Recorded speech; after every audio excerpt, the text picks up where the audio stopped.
sitting here and I'm working on this little la900.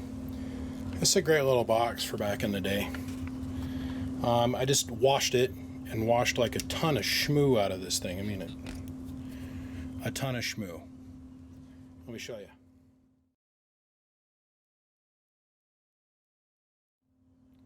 So now that I've got it all washed out and cleaned up, we got to repill it.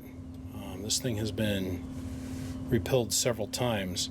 So now what I'm going to do is I got to go through and I got to suck all the old solder off the traces and get these all cleaned up and prep for new transistors. This thing has been repilled several times, but wow, this thing has seen some miles. But we're gonna make it all new and pretty, and when I get done, it's gonna run and do about 800-900 watts. So give me a minute and we shall return.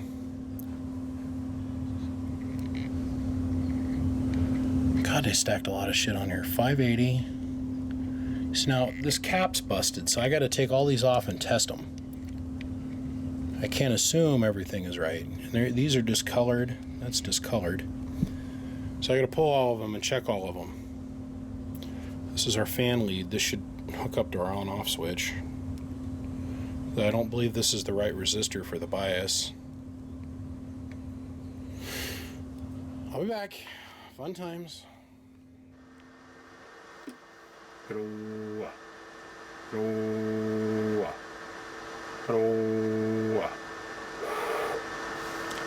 on medium.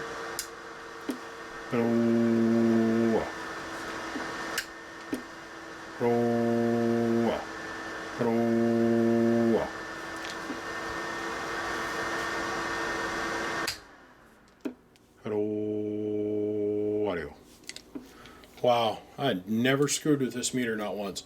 This is one of my very first watt meters I ever owned, you guys. This is the PDC 600 LP. I bought this from a local guy here. Now his handle was pretty offensive, but it was his handle. So the guy called himself Porch Monkey, big old weird guy. His name was Al. Big dude, like big dude.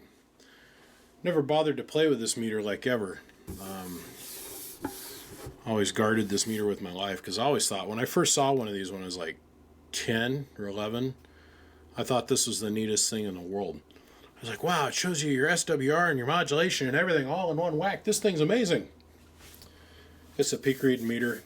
I couldn't use this on camera for anything today because you could hear the little hater nation motherfuckers out there that do nothing, keyboard Nazis that can't actually build anything, but they know everything. Same guys that say, hey, my friends did it.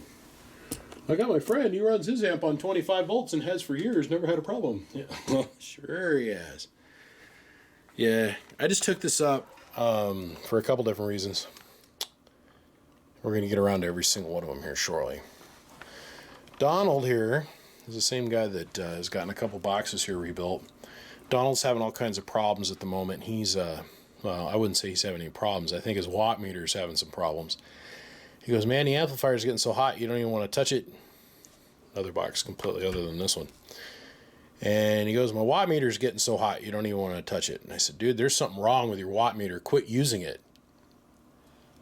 I've been hearing this now for like 2 weeks. Because the watt meter is getting so hot it won't. If your watt meter gets hot, it's acting like a resistor. This thing should never get warm. Ever. Ever. I can't stress that enough. If this is getting warm, there's something wrong with it. Stop using it.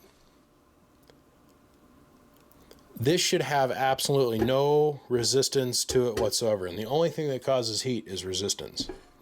I mean, there's going to be a little bit of resistance. It's impossible to get around all of it, little keyboard clowns. I get that. If your watt meter is physically getting hot, you need to take it out of line and quit using it. And go buy a real watt meter. I can't stress that enough. This little guy here, I just put like 1,000 watts through it, 800 watts or whatever, coming out of the LP900. And it's not even, it'd never get warm. Never get warm. What amazes me is how closely it reads with that. I've never opened this meter. Well, I take that back. I think 20-something years ago, back when I used to have this mounted up in one of my cars, and I was running like a Palomar 600 or something that I'd repilled back 20 years ago. Had a couple of the lights go out, and a little grain of wheat. There's little grain of wheat light bulbs that are down in here. Hence the reason the LP, because it's a lit panel.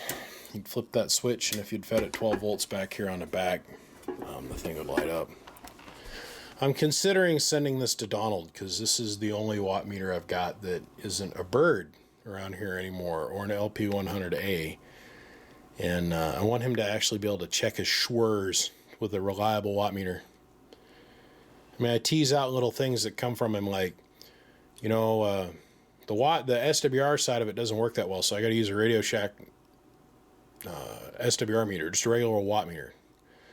I'm like, is your SWR meter you're hooking up, is it rated for 3,000 watts? This is just a straight watt meter? Oh, yeah. Okay. Well, is it getting hot? Oh, yeah, it gets hotter than hell. Man, there's something wrong, bro. Yeah, Donald, I think I'm going to send you this one. Here's your la900. We got her all fixed up. Let's go take a look on the inside. First off, this fan was so full of shmoo. And when I mean shmoo, I mean like literal shmoo. I was able to take this fan apart and clean it and get it to run. This one in the back, no work, no more. So I just went ahead and replaced it. You got a brand new fan, one that's completely clean. And they obviously both work, and they do a great job. Okay. Let's flip this puppy over. What we have here, gentlemen, is an HG conversion unit. Donald didn't want to go and spend the astronomical price of $75 per transistor for Toshibas, and I don't blame him. He decided to go the other direction with the HGs. So we went in here and we added up 4 HGs. We put a grounding strip across all the transistors. I washed it. I took about 2.5 pounds of mud out of this thing for when you guys seen it last, and put a 2879 driver in it. So it's a 1 drive and 4 box, does about 850 watts, just what it's supposed to do on 14 volts, with a brand new fan. Tuned out the input so it's nice and flat, got the pass through so it's nice and flat, fixed the preamp on it, and it's basically off to 100% and running. The only thing I didn't want to dick around with, but does need to be repaired, is the little transmit light. Pretty sure no one's going to care anything about that. What has caused that, apparently there's a trace that's right about here underneath these switches that's burned.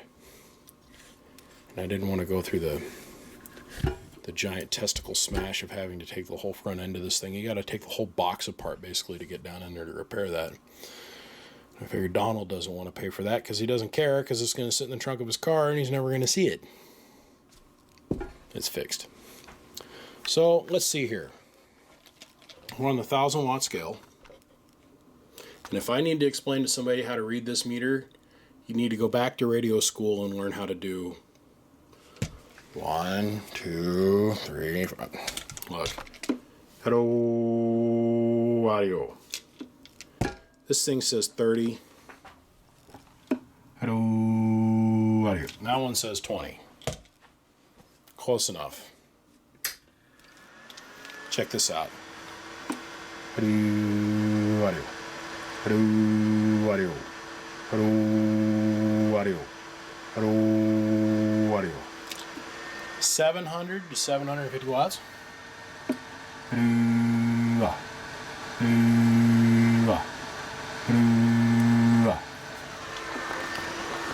Now, how we set the SWRs on this are pretty simple.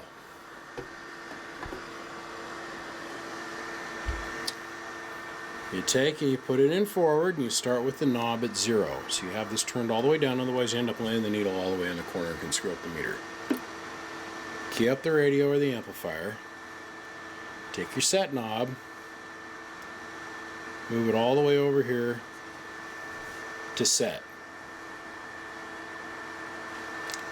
Unkey.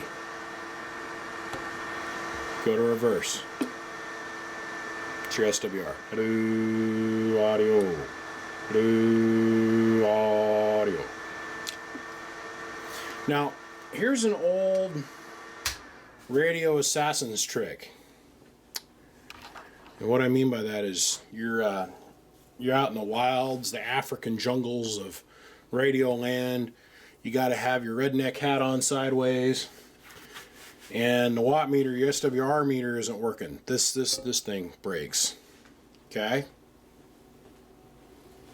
How do you set your SWRs if all you have is just a watt meter? Okay. Let's slide over here. How do you set your SWRs with a bird meter? Well, you establish which direction is facing forward, right? And then you turn a coupler around, you adjust for the lowest reflect. Well, guess what, you guys? You can do the same Assassin's Creed move with this. We have transmitter, we have antenna. If you want to read your wattage, your reflected power, this is complicated. I explain this to people on the phone and they're like, no way. Yes, it does work. Inside of here is a directional coupler pickup. And it only picks up RF that's going in one direction to be displayed on the meter face in the front. So by hooking this up backwards, you now are reading in backwards. So otherwise reading in reflect. Boy, I can dawdle on for a long time, can't I? I'm going to cut out a large chunk of that. I don't think anybody wants to hear that. Okay, so I've taken the LP100A, I've moved it aside, or the LP600. Pardon me, PDC 600 LP. Slid it aside. Donald, let's go talk about your box, buddy. 1,000 watt slug in PEP, 1,000 watt slug in average, 5 watt slug in reverse back from the bird, 10,000 watt dummy load, 5 watt slug between the LP or the la900 and the RCI 2950. So first we're going to show drive, audio. Then we're going to show output power.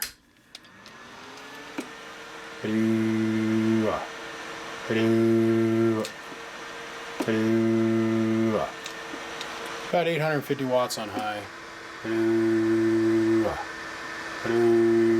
Audio. Pardon me, 750 watts on high.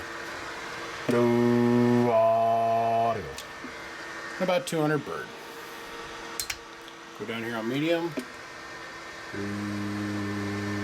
700 watts. But we notice there's a huge difference between the dead key level. High.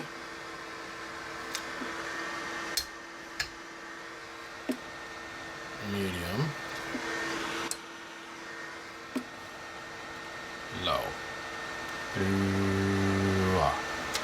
600 watts on low. Input SWR. Hello.